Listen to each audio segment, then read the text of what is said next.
আমার হাতে দেখতে পাচ্ছেন সুইপিটা। এই সুইপিটা রেসিপিটা কিভাবে তৈরি করলাম তো পুরো ভিডিওটা আপনাদের সাথে শেয়ার করব। তো চলেন দেখা যাক। আমরা প্রচুর বৃষ্টি হচ্ছে। বৃষ্টি হতে কিছু বালাবুয়া খাওয়া যায় না। আপু কই গেল? আপু বলি কিছু খাওয়া যায় না। কি বল? এই যে আপু দেখি পড়তেছে। আপুকে বলি কিছু খাওয়া যায় না।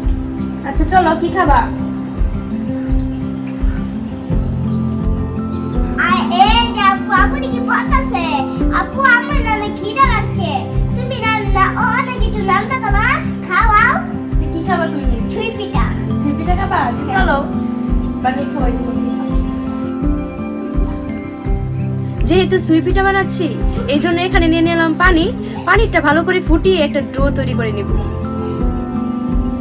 এদিকে পানিটা ফুটানো হয়ে গেছে, এবার চালের গুঁড়া দিয়ে শক্ত করে একটা সুন্দর ডো বানিয়ে নিব।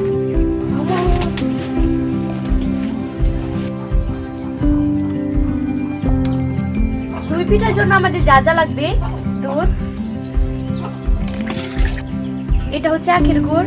এবার এগুলোকে একসাথে দিয়ে ভালো করে চাল করে নিব। এইসব উপকরণ দিয়ে ভালো করে একসাথে জাল করে নেব। তো এটা জাল হতে হতে আমি এখানে পিঠাটা বানিয়ে নিব। ভাই তুমি কোথায়? আমাকে হেল্প করো।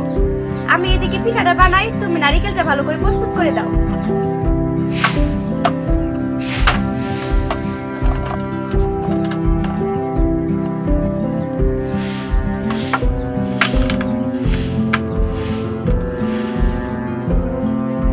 এভাবে লতি বানিয়ে এক এক করে সব পিঠাগুলো তৈরি করে নেব।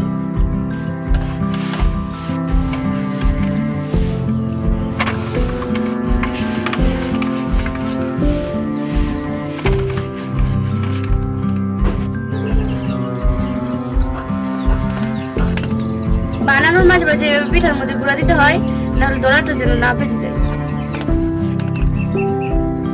এই পিঠাটা কিন্তু শীতকালে খেতে খুব মজা হয়, কারণ শীতকালে খেজুরের রস থাকে। আর এখন গরমকাল, এই জন্য আমি আখের গুড় দিয়ে এই পিঠাটা বানিয়েছি। দেখেন পিঠাগুলো কত সফট, একটার সাথে আরেকটা কোনো জোড়া লাগে নাই। তো আপনারা এইভাবে বাসায় ট্রাই করবেন। তো যদি ভিডিওটা আমার ভালো লেগে থাকে তো অবশ্যই একটা লাইক আর সাবস্ক্রাইব করে পাশে থাকবেন। আর আপনারা কোন জেলা থেকে পিঠাগুলো দিয়ে হালকা হালকা করে লাড়তে হবে, যেন পিঠাগুলো নিচে লেগে না যায়। ভাই তুমি কোথায়? আসো তাড়াতাড়ি, এদিকে তো আমার পিঠা হয়ে গেছে। এতক্ষণ লাগে? তো এবারে শেষ পাতে আমি নারিকেলটা দিয়ে পিঠাটা নামিয়ে নেব।